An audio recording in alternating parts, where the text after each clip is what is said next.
چرا بعضیا همیشه به چیزی که میخوان میرسن ولی بقیه نه؟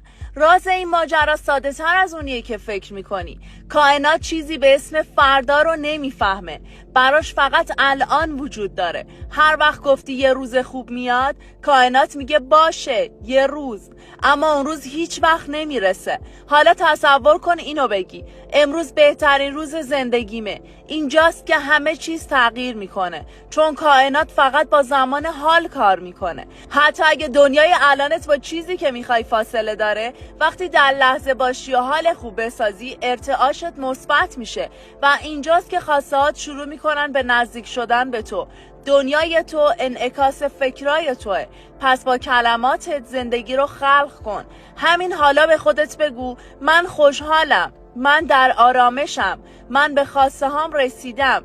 یادت باشه هر فکری که میکنی همین لحظه آیندت رو میسازه، پس از همین الان بهترین نسخه خودت باش.